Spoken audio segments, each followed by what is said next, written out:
चलो फिर शुरू करते हैं आज की अपनी वीडियो। जैसा कि आप लोगों को पता होगा कि ये आज हमारा हो गया डे 3 ऑफ 45 डेज का हमने जो चैलेंज लिया है, जहाँ पर हम लोग जो है 12th क्लास के लिए पॉलिटिकल साइंस प्लस हिस्ट्री दोनों ही सब्जेक्ट्स के लिए हम जो है 45 डेज तक का चैलेंज लेके बैठे हुए हैं, जहाँ पर हम लोग बोर्ड के एग्ज़ाम को हम टारगेट कर रहे हैं, जहाँ पर हम लोग एनसीईआरटी के थ्रू एमसीक्यू को हम अच्छे से कवर कर रहे हैं। और आपको पता होगा कि हमने डे 1 और डे 2 दोनों के अंदर जो है हमने हिस्ट्री के अंदर फर्स्ट चैप्टर कंप्लीट कर दिया है। सेम चीज़ हमने पॉलिटिकल साइंस के अंदर भी फर्स्ट चैप्टर कवर कर दिया है डे 2 तक। आज है हमारा डे 3, जहाँ पर हम सेकेंड चैप्टर को डिस्कस करेंगे, जिसका आज पार्ट 1 है। ठीक है जी। और मैंने आपको ऑलरेडी बताया भी हुआ है कि अभी भी आपके पास मौका है, बिकॉज अभी भी आपका जो है ना बोर्ड के एग्जाम अभी भी रह रहे हैं। अगर आप अभी भी निराश हो रहे हैं कि आपके प्री बोर्ड आज बेकार चला गया या फिर आपका मिड टर्म बेकार चला गया, तो आपको घबराने की जरूरत नहीं है, बिकॉज अभी भी आपके पास बहुत ज़्यादा अच्छा मौका है कि आप अच्छे से कवर कर सकते हैं। ओके, जिसके लिए हम लोगों ने आपके लिए कुछ इनिशिएटिव्स ले रखे हैं। वो क्या इनिशिएटिव्स हैं, आप चाहे तो देखिए, हमने एक व्हाट्सअप का चैनल बना रखा है स्टडी विद एमआर के नाम से, जहाँ पर हम आपको डेली बेसिस पे 5 क्वेश्चन जो है पोस्ट करते हैं और उन क्वेश्चंस के आप आंसर दे सकते हैं। और हर एक और एक और चीज़ बताना था कि सभी क्वेश्चंस के जो आंसर है हम सेम डे पर इवनिंग में या फिर नेक्स्ट मॉर्निंग में हम आंसर को अपलोड कर देते हैं। आप उनके थ्रू आप चेक भी कर सकते हो विद एक्सप्लेनेशन। बट अगर आपको ऑन द स्पॉट एक्सप्लेनेशन चाहिए तो उसके लिए आपको क्या करना पड़ेगा, हमारा जो यूट्यूब का चैनल है उसी के अंदर कम्युनिटी सेक्शन पड़ता है, वहीं पर आप जाइए। वहाँ पर जाने के बाद हर एक क्वेश्चन को हमने डाल रखा है, बगल बन लिख भी देते हैं कि 12th की एनसीईआरटी की किसका आप पूछा हुआ है। तो वहाँ पर आप जा करके क्वेश्चंस को क्लिक करिए और विद एक्सप्लेनेशन आप देख लीजिए कि क्या एक्सप्लेनेशन आपको मिली जा रही है या दी जा रही है हर एक क्वेश्चन के लिए। इसके अंदर भी सेम रहता है कि डेली बेसिस पे मैं आपको 5 क्वेश्चन जो है पोस्ट करता रहता हूँ। और हमारा जो व्हाट्सअप चैनल है वहाँ पर आपको मैं राइटिंग प्रैक्टिस और एमसीक्यू के लिए दोनों दे ही रहा हूँ, है ना।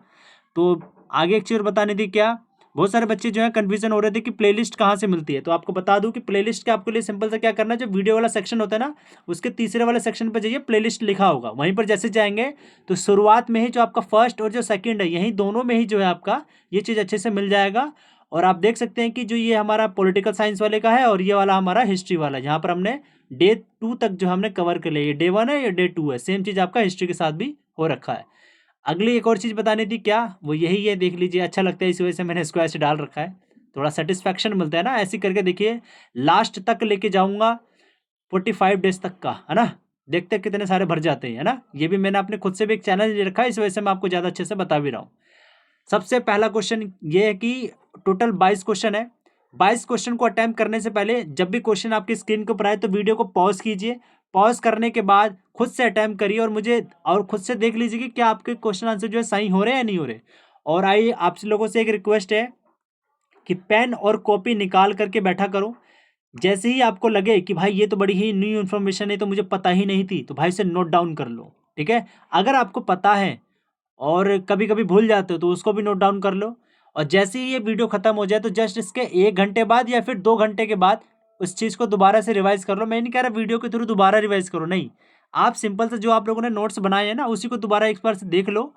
ट्रस्ट मी, जो आप ऑन द स्पॉट कर लोगे ना, वो आप लंबे समय तक आपकी मेमोरी के अंदर स्टेबल रहती है फिर वो चीज़ें। ठीक है, तो इस चीज़ के लिए बोल रहा हूँ बार बार, अच्छे से चीज़ करिए। अब चलिए पहला क्वेश्चन देखते हैं क्या है। ऋग्वेद की रचना किन लोगों के द्वारा की गई थी और वो लोग जो है कौन सी नदी के किनारे रहा करते थे। तो इसका राइट आंसर क्या हो जाएगा, राइट आंसर इसका सिंधु नदी और उसकी सहायक नदियां जो उपनदियां होती है उसके थ्रू। तो यहाँ पर देख सकते हैं आपकी एनसीईआरटी के अंदर चीज साफ साफ लिखा हुआ है कि ये वही काल था जहाँ पर सिंधु नदी और उसकी उपनदियों के किनारे लोग रहा करते थे और वहीं पर इन लोगों ने ऋग्वेद का लेखन किया था। ओके, नेक्स्ट क्वेश्चन देखते हैं आपका क्या पूछा जा रहा है कि महापाषाण, महापाषाण क्या होता है। तो आपको एक चीज बता दूं, जब कोई व्यक्ति मर जाता है, मतलब मृत शरीर हो जाता है, तो उसको दफनाने के लिए क्या होता है कि मिट्टी को, मतलब जमीन के अंदर थोड़ा सा नीचे खोदा जाता है। खोदा जाने के बाद उसके चारों ओर जो है बड़े बड़े पत्थर लगा दिए जाते हैं, तो उसी चीज को बोला जाता है महापाषाण। ठीक है जी। तो यहाँ देखिए ऑप्शन नंबर ए, यहाँ पर आपको खैर दिख नहीं रहा होगा, तो खैर ऑप्शन ए है ये, और ये बी है और ये सी वाला है।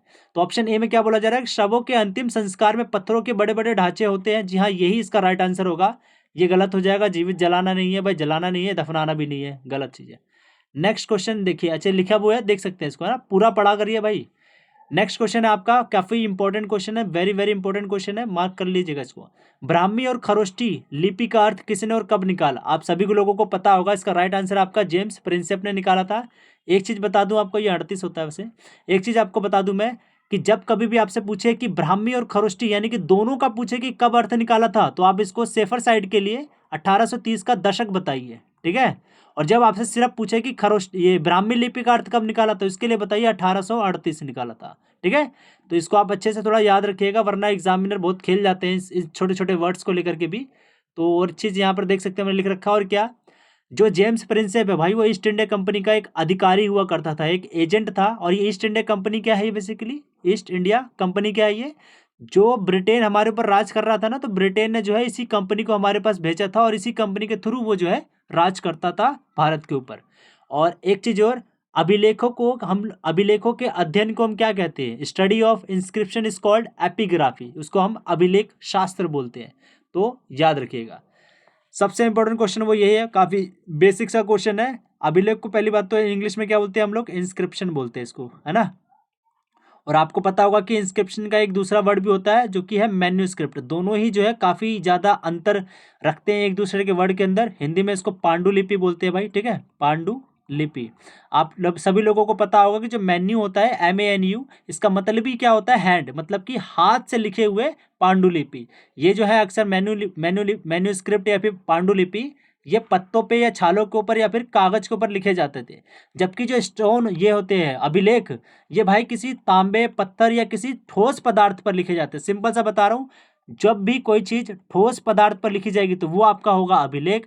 जब भी कोई तरल पदार्थ, तरल नहीं बोलेंगे, जब भी कोई नॉर्मल पदार्थ होगा तो उसको बोलेंगे हम लोग मैन्यूस्क्रिप्ट, बस जो हाथ से लिखे जाते हैं उसको बोलते हैं, ठीक है। तो इसका राइट आंसर क्या है आपका, ऑप्शन नंबर बी, अच्छे से याद रखिएगा। यहाँ पर देख भी सकते हैं लिखा हुआ किस संबंध में लिखे जाते थे, ये भी देख लीजिएगा। और अशोक ने तो भाई साहब इसको बहुत ज्यादा लिखवाया भी हुआ था। ओके, अगला क्वेश्चन देखते हैं क्या है। निम्नलिखित में से असत्य यानी कि गलत कथन का हमें चयन करना है। क्या है देखिए, बौद्ध धर्म और जैन धर्म के ग्रंथों में 16 महाजनपदों का उल्लेख मिलता है। जी हाँ, ये बात सही है। अधिकांश महाजनपदों में राजा का शासन होता था। जी हाँ, ये भी बात सही है। गढ़ और संघ, आपको बता दूं, जो 16 महाजनपद है ना, मान लो ये 16 महाजनपद है अलग अलग, ठीक है, ये महाजनपद है छोटे छोटे जो बना रहा हूँ। अब मान लीजिए मगध है, तो मगध के अंदर क्या होता है कि एक ही राजा होता था, है ना। लेकिन जो बाकी के कुछ और होंगे, जैसे मान लो ये वज्जी हो गया वगैरह हो गए, तो इन जैसों के अंदर क्या होता था कि एक से ज्यादा राजा हुआ करते थे, और ये सारे के सारे मिल करके इस पर्टिकुलर भूभाग को नियंत्रित किया करते थे, राजा की तरह बिहेव किया करते थे। तो यही चीज बोला जा रहा है ऑप्शन नंबर सी में कि गढ़ और संघ के नाम से प्रसिद्ध राज्यों में कई लोगों का समूह शासन होता था। तो जहां ये बात बिल्कुल सही है।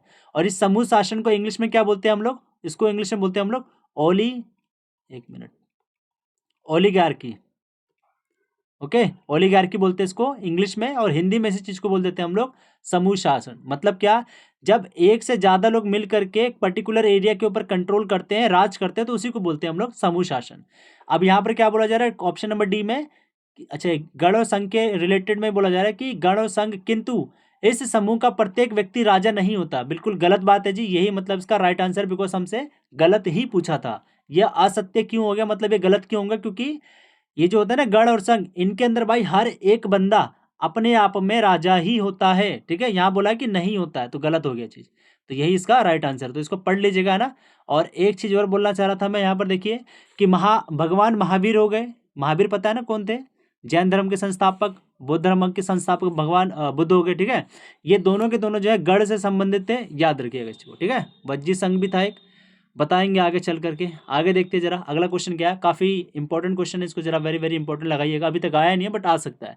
प्राचीनतम अभिलेख, मतलब कि जो एंशियंट इंस्क्रिप्शन होते हैं भाई, एंशियंट इंस्क्रिप्शन होते हैं, वो किस भाषा में लिखे जाते थे, यही आपका क्वेश्चन है। तो इसका राइट आंसर क्या हो जाएगा बेटा आपके लिए, इसका राइट जो आंसर हो जाएगा प्राकृत। बिकॉज प्राकृत भाषा वो भाषा थी जो कि आम जनता यानी कि कॉमन पीपल, यानी जो आम जनता है वो बोलते थे, जिसकी वजह से इसको इसी भाषा के अंदर जो है ज्यादातर जो राजा हुआ करते थे वो लिखवाते भी थे, है ना।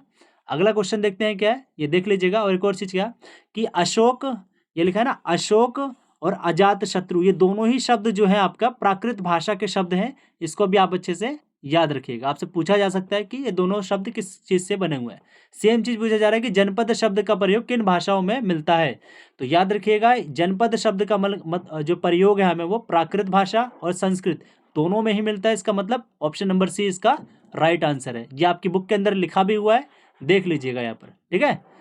बिना फैक्ट के हम बात नहीं करते हैं भाई ठीक है। अगला क्वेश्चन पूछा जा रहा है कि 6ठी शताब्दी ईसा पूर्व मतलब कि बीसी से संबंधित असत्य यानी कि गलत कथन की पहचान करनी है हमें। ऑप्शन नंबर ए बोला जा रहा है कि 6ठी शताब्दी ईसा पूर्व से संस्कृत में ब्राह्मणों ने धर्मशास्त्र नामक ग्रंथ का रचना किया था। जी हाँ, बिल्कुल बात सही है। शासक हमेशा क्षेत्रीय वर्ग से ही होंगे, क्षेत्रीय वर्ण से ही होंगे। आपको पता है ना, 4 वर्ण हुआ करते थे, यानी कि एक मान लीजिए व्यक्ति है, उसके 4 वर्ण हुए थे। मतलब मुख से तो उसका हो जाएगा ब्राह्मण, हाथों से हो जाएगा उनका क्षत्रिय, जंघाओं से हो जाएगा उनका वैश्य, और उनके जो होते हैं ना ये पाँव, इनके पाँव से हो जाएगा शूद्र। तो यही 4 जो है वर्ण व्यवस्था हुआ करती थी पहले के जमाने में। सी ऑप्शन के मतलब ये भी सही है आपका। सी ऑप्शन बोला जा रहा है कि राजाओं की अपनी स्थायी सेना थी तथा वे आत्मनिर्भर थे। जी नहीं, ये गलत है जी, क्योंकि हर एक राजा की मतलब जो 16 महाजनपद थे ना, उन 16 महाजनपदों की अपनी अपनी क्या बोलते हैं, स्थायी सेना नहीं थी। 16 महाजनपदों की नहीं कह रहा मैं, नॉर्मल जो ये क्या बोलते हैं यार, 6ठी शताब्दी ईसा पूर्व की बात की जा रही है, ठीक है। तो उसके अंदर जो है सभी राजाओं की जो है स्थायी सेना नहीं होती थी, और वो ना ही वो आत्मनिर्भर हुआ करते थे, वो निर्भर रहा करते थे किसके ऊपर, ये किसानों के ऊपर निर्भर रहा करते थे, और सेना के लिए उनको बहुत सारे लोग चाहिए हुआ करते थे, ठीक है। तो ये हो जाएगा भाई इसका राइट आंसर। आप देख सकते हैं यहाँ लिख रखा है, बिना फैक्ट के हम बात नहीं करते हैं मुन्ना। अब आगे देखते हैं क्वेश्चन नंबर 9। प्रारंभ में मगध की राजधानी क्या थी? आप सभी को पता होगा, इसका राइट आंसर है यही, राजगृह या राजगीर। तो ये काफ़ी इंपॉर्टेंट है। और एक चीज़ और बता दूं आप लोगों को कि जो राजगीर है इसका मतलब क्या होता है कि राजाओं का घर, ठीक है, राजा का घर या फिर राजाओं का घर बोल सकते हैं। और ये प्रेजेंट में कहाँ पड़ता है? मगध के अंदर पड़ता है। और प्रेजेंट टाइम में जो कैपिटल है, प्रेजेंट कह रहा हूँ कि उस टाइम पर मतलब राजगृह के बाद सेकंड जो कैपिटल बनी वो क्या थी? पाटलिपुत्र। और ये काफ़ी ज़्यादा फेमस कैपिटल भी थी। और वर्तमान में इसी का नाम जो है पटना रखा गया, यानी कि 2024 में पटना ही बोलते हैं पाटलिपुत्र को। अब आगे देख लीजिए, यहाँ लिखा भी हुआ है कि राजगृह जो है आधुनिक में राजगीर प्राकृत नाम मगध की राजधानी थी, और इसको बोलते हैं राजाओं का घर। तो याद रखिएगा ना।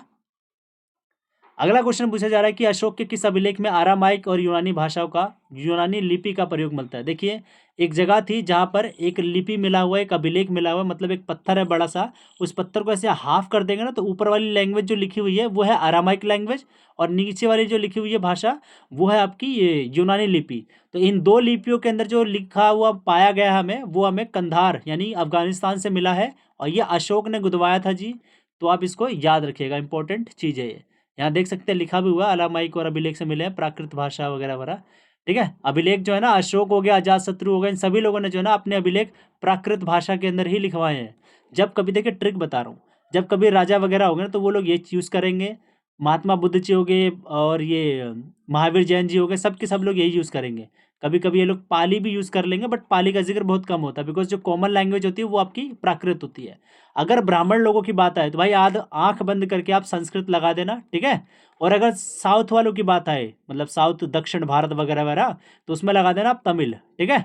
बट हाँ, सभी में ये रूल अप्लाई नहीं होता भाई, है ना, किसी किसी के अपवाद भी है इसमें। अगला क्वेश्चन पूछा जा रहा है कि मेगास्थनीज एक यूनानी राजदूत था, वो किसके दरबार में आया था? ये आया था चंद्रगुप्त मौर्य के दरबार में। बड़ा इजी सा क्वेश्चन था ये, देखिए लिखा भी है। चंद्रगुप्त जो मेगास्थनीज है वो चंद्रगुप्त मौर्य के दरबार में आया था, और इसने एक बुक लिखी थी जिसका नाम था इंडिका। क्या नाम था? इंडिका। और इसी इंडिका बुक के अंदर जो है वो अपने चंद्रगुप्त मौर्य के सैन्य का भी वर्णन करेगा, सेना का भी वर्णन करेगा। एक काफ़ी ज़्यादा इंपॉर्टेंट क्वेश्चन वो ये, अर्थशास्त्र नामक जो बुक है वो किसने लिखी थी? बहुत इंपॉर्टेंट क्वेश्चन है भाई, ठीक है, कौटिल्य ने लिखी थी। अच्छा, अगला क्वेश्चन यही है, अर्थशास्त्र नामक जो है बुक किसने लिखी थी? ऑब्वियसली कौटिल्य ने ही लिखी थी। कौटिल्य का ही नाम जो है आपका चाणक्य पड़ता है।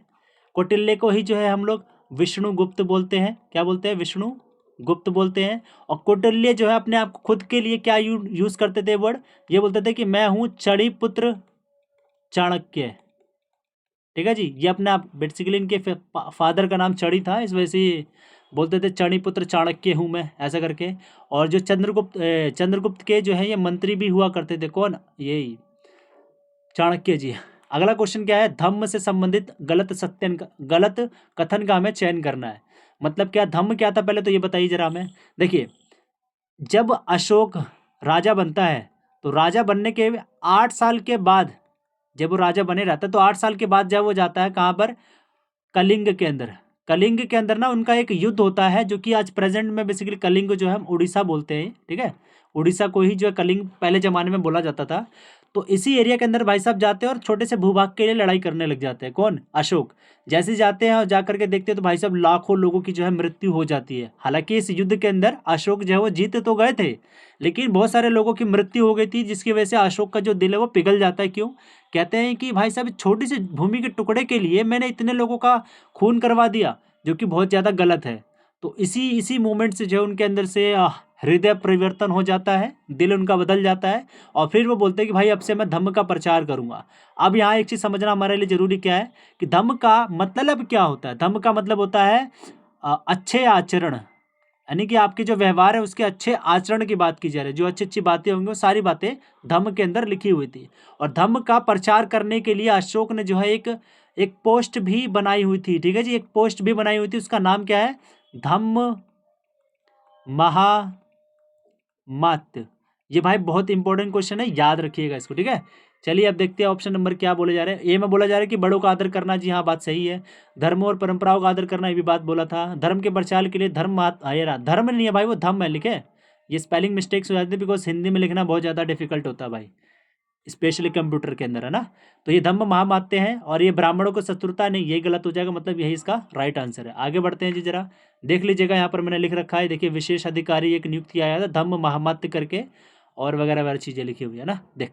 देख लीजिए। अगला क्वेश्चन पूछा जा रहा है कि मौर्य साम्राज्य के टोटल कितने राजनीतिक केंद्र थे। इसका राइट आंसर है 5। एक तो आपकी खुद जो क्या बोलते हैं राजधानी थी, ठीक है। अब बाकी के जो 4 हैं वो क्या थे? प्रांतीय केंद्र थे। प्रांतीय केंद्र का मतलब क्या बोलते हैं? प्रांत का मतलब होता है राज्य। ठीक है जी, याद रखिएगा। अभी टोटल कौन से थे मैंने लिख रखा है, मैं आपको अलग से बताने की जरूरत नहीं समझ रहा, अभी बहुत टाइम कम है इस वजह से। तक्षशिला, उज्जैनी, तोसला और स्वर्णगिरी। स्वर्णगिरी के बारे में जरा याद रखिएगा कि स्वर्णगिरी को जो है बोला जाता था, स्वर्णगिरी पहली बात तो पड़ता कहाँ है? ये कर्नाटक के अंदर पड़ता है, और बोला जाता है कि जो कर्नाटक के अंदर स्वर्णगिरी नामक स्थान है ना, ये सोने की खदान है ये। ठीक है, सोने के पहाड़ हैं ये, ऐसा बोला जा रहा था उस टाइम के लिए। अभी तो नहीं है, वरना हम तो अब जेवर वेवर सब बनवा लेते हैं ना, तुम भी बनवा लेते। अगला क्वेश्चन बोला जा रहा है कि किस राजदूत ने, सो तो नहीं रहे हो ना भाई, जग जाओ, बस थोड़े से खत्म होने वाला है, 21 क्वेश्चन है, आराम से खत्म कर देंगे, है ना। किस राजदूत ने मगध सम्राट के सैनिक गतिविधि, अभी मैंने बताया मेगास्थनीज ही था, जो कि आता है इंडिका नाम की पुस्तक लिखता है और वहीं पर सारी बातें बताता भी है। अगला क्वेश्चन क्या है आपका? तमिलकम। ये क्वेश्चन आया भी हुआ है कि प्री बोर्ड के अंदर आया हुआ है, बॉयज की गर्ल्स में आया हुआ है, बट आया हुआ है इसी साल में आया हुआ है। ठीक है, देखा हुआ है मैंने क्वेश्चन। तमिलकम, तमिलकम वर्ड का मतलब क्या होता है? इसका मतलब होता है दक्कन तथा दक्षिण के क्षेत्र। और इस वर्ड का क्या लिटरल मीनिंग आप देख सकते हैं, यहाँ लिखा भी है कि तमिलकम अर्थात, मतलब तमिलकम वर्ड का लिटरल मीनिंग क्या है? तमिलनाडु, दक्षिण आंध्र प्रदेश, केरल, इसका ये मतलब है। अब आगे बताया जा रहा है कि इन जगहों पर कौन कौन लोग रहा करते थे? चोल, चेर और पांड्या, ये लोग जो है यहाँ पर रहा करते थे, जो कि राज किया करते थे। और ये लोग की ज़्यादा प्रसिद्ध क्यों है, ज़्यादा फेमस क्यों है? बिकॉज यहाँ पर बहुत ज़्यादा मतलब पैसा वैसा कुछ ज़्यादा रहता था, धनी होते थे ये लोग ज़्यादातर, है ना। तो अगला क्वेश्चन क्या है कि यूनानी स्रोतों के अनुसार, ये स्रोत लिखा है भाई, मौर्य सम्राट के पास टोटल कुल कितने पैदल सैनिक थे? अच्छा, पैदल सैनिक पूछ लिया, ऐसे ही आपका कुछ भी पूछ सकता है। इसका राइट आंसर है 6 लाख। आप पढ़ लीजिएगा, यहाँ लिख दिया है मैंने, देख लीजिए। 6 लाख पैदल हो गए, और 30,000 घुड़सवार हो गए, 9,000 आपके हाथी हो गए। बताओ यार, बहुत ज़्यादा ही नहीं फेंक रहे हैं लोग। तो ऐसे ऐसे ये चीज़ें थी। अगला क्वेश्चन देखते हैं क्या पूछ रहा है कि किन राजाओं ने अपनी उच्च स्थिति प्राप्त करने के लिए, भाई वेरी वेरी इंपॉर्टेंट, जितना वेरी लगाना उतना लगा लो। किन राजाओं ने अपनी उच्च स्थिति प्राप्त करने के लिए, उच्च स्थिति प्राप्त करने के लिए अपने को देवतुल्य बताया, मतलब देवता के समान बताया, या फिर देवता के रूप में अपने आप को तुलना करी? तो ये लोग थे कौन? कुषाण लोग थे। ठीक है जी, कुषाण लोग काफ़ी ज़्यादा इंपॉर्टेंट बंदे हैं, इनको आप अच्छे से याद रखिएगा भाई, है ना। अगला क्वेश्चन देखते हैं, मैं थोड़ा जल्दी जल्दी ले जा रहा हूँ, ठीक है, थोड़ा देख लीजिएगा। एक चीज़ ज़रा इंपॉर्टेंट है यहाँ पर, वो क्या है कि जो कुषाण लोग अपने आप को देवतुल्य बता रहे हैं ना, ये लोग प्रभावित किस चीज़ से हुए थे ये लोग? और एक चीज़ और अभी बताते हैं, रुकिए। कुषाण जो लोग हैं ना, इन लोगों ने अपनी जो है मूर्तियाँ भी बनवाई हुई थी। छोड़िए, यहाँ पर छोड़ देते हैं, अगला क्वेश्चन शायद आएगा तो उसी में बता देंगे ना। आगे ही है जो मैं बात बताना चाह रहा हूँ, अभी देखते हैं यहाँ पर। शिल्पादिकरम, ये जो है एक महाकाव्य है। महाकाव्य क्या होता है? जैसे हमारे यहाँ पर संस्कृत में या फिर हिंदी के अंदर आप प्रेजेंट टाइम में देख रहे हो ना, रामायण हो गया, महाभारत हो गया। महाकाव्य का मतलब होता है कि ऐसी स्टोरी जो कि बहुत लंबे समय तक चल रही हो। तो ऐसे ही जो है दक्षिण भारत के अंदर भी एक ये स्टोरी है, और ये किन्होंने लिखी है इसका ही क्वेश्चन पूछा गया। तो ये बेसिकली तमिलों ने लिखी हुई थी। तमिल के अंदर भी एक बंदा था, इलांगो, इलांगो नाम करके एक व्यक्ति था, इस बंदे ने लिखी हुई थी। ठीक है, तो इसको आप याद रखिएगा। और इस तमिल वाली जो महाकाव्य है ना, शिल्पादिकरम, ये जो है बेसिकली पांड्य सरदार के बारे में लिखी है। मैंने बताया था अभी चोल, चेर, पांड्यम, इन तीनों के लिए जो तो यूज़ किया गया था वो वर्ड तमिलकम, है ना। तो ये वर्ड बेसिकली इन्हीं लोगों के लिए, और पांड्य वालों ने ये चीज़ करवाई भी थी। उत्तर प्रदेश के किस स्थान पर है आगे ना, जो मैं बता रहा था, कुषाण शासकों का विशालकाय मूर्ति मिलता है। ये मूर्ति किस चीज़ की है, मतलब भगवान के रूप में अपने आप को बता रहे हैं भाई साहब, है ना। तो ये हमें मिलता है कहाँ से, मथुरा से मिलता है। आगे देखते हैं इसका एक्सप्लेनेशन के अंदर लिख रखा है मैंने। जो ये कुषाण शासक है, वेरी वेरी इंपॉर्टेंट चीज़ बता रहा हूँ मैं आपको भी, है ना। जो ये कुषाण शासक है, अपने आप को जो बोल रहे हैं ना देवतुल्य हैं, ये बोलना इन लोगों ने तभी शुरू करा जब इन लोगों ने देखा कि चीन के अंदर भी जो लोग हैं, मतलब जो राजा लोग हैं, वो अपने आप को स्वर्ग पुत्र बोल रहे हैं, ठीक है। इस वजह से वो अपने नाम के आगे देवपुत्र यूज किया करते थे। कौन लोग, कुषाण लोग। और चाइनी वाले जो लोग थे, चीन वाले, ये स्वर्ग पुत्र बोलते थे अपने आप को। अगला क्वेश्चन पूछा जा रहा है कि प्रयाग प्रशस्ति, आपको पता ही है प्रयाग का मतलब प्रेजेंट टाइम में क्या है, इलाहाबाद है ना। और इसी इलाहाबाद का नाम योगी आदित्यनाथ ने दोबारा चेंज करके क्या रख दिया, प्रयागराज रख दिया अब, ठीक है जी। तो याद रखिएगा प्रयाग का मतलब इलाहाबाद यानी कि प्रयागराज ही है। तो यहीं पर जो है एक हरिशेण नाम की, ये स्पेलिंग गलत लिख दिया यार इन्होंने, हरिशेण नाम के एक व्यक्ति हुआ करते थे, राजकवि हुआ करते थे। किसके हुआ करते थे राजकवि, ये हुआ करते थे समुद्रगुप्त के, ठीक है। समुद्रगुप्त के राजकवि हुआ करते थे। और इन्हीं के प्रशंसा में, प्रशस्ति का मतलब समझते हो ना, प्रशस्ति का मतलब होता है इन प्रेज ऑफ, प्रेज समझते हो ना, प्रेज ऑफ, किसी की प्रशंसा में कोई चीज लिखी गई होती है ना, तो उसको बोलते हैं प्रशस्ति। तो ये प्रयाग यानी कि इलाहाबाद के अंदर मिली है ये चीज, हमें वहीं पर लिख करके डाली गई थी। और ये बेसिकली लिखी किसने, ये हरिशेर ने लिखी थी, गुप्त सम्राटों के सबसे शक्तिशाली सम्राट समुद्रगुप्त के लिए लिखी थी। और हरिशेर कौन था, समुद्र का ही जो है राजकवि हुआ करता था, मतलब कवि लिखता था वहां पर, ठीक है, राजकवि हुआ करता था। और जो ये हरिशेर ने लिखी हुई है ना प्रयाग प्रशस्ति, ये कौन सी लैंग्वेज में है, वेरी वेरी इंपॉर्टेंट क्वेश्चन, वो है आपका संस्कृत लैंग्वेज के अंदर है। ये चीज के साथ एक और क्वेश्चन है, क्या हरिशेर है भाई, समुद्रगुप्त को किन किन देवताओं के तुल्य बताया, उन्होंने भाई सभी के तुल्य बताया, कुबेर, वरुण, इंद्र, यम, सबके तुल्य बताया। आप लोगों को बस एक चीज करना है क्या, कि कुबेर किसको बोलते हैं, धन का देवता, वरुण समुद्र का देवता, इंद्र किसको बोलते हैं, वर्षा का देवता, यम किसको बोलते हैं, मृत्यु का देवता। तो इसको आप अच्छे से याद रखिएगा। यहीं के साथ आपकी वीडियो को समाप्त करते हैं। आई नो कि ये थोड़ी वीडियो लंबी हो गई, लगभग 23 मिनट की वीडियो जा रही है। देखिए सीधी सी बात है, अगर आपके सपने बड़े हैं तो भाई एफर्ट्स भी बड़े डालने पड़ेंगे। वीडियो लंबी होगी तो देखना भी पड़ेगा। जितनी भी सारी चीज़ें मैंने आप लोगों को बता रखी है भाई, उसको नोट डाउन कर लिया करो। इंपॉर्टेंट चीज़ें मैं बता रहा हूँ। और जब आपका बोर्ड का एग्जाम होगा ना, जब हो जाएगा, याद रखिएगा बोर्ड के एग्जाम होने के बाद इसी एमसीक्यू सीरीज से ही सारे क्वेश्चन मैं दिखाऊंगा आपको कि कहाँ कहाँ मैंने कौन कौन सी बात बताई हुई है। मेरे ये वर्ड्स मार्क कर लीजिएगा आप लोग, ठीक है। दावा कर रहा हूँ इस चीज़ का मैं अच्छे से। भाई 7 साल हो गए मैं पढ़ाते पढ़ाते यार, एक्सपीरियंस तो हो ही जाता है ना कि कब कहाँ पूछा जा रहा है, ठीक है। तो अभी के लिए बस इतना ही है। छोटों को प्यार, बड़ों को नमस्ते, और जय हिंद, जय Bharat, bye bye, love you all.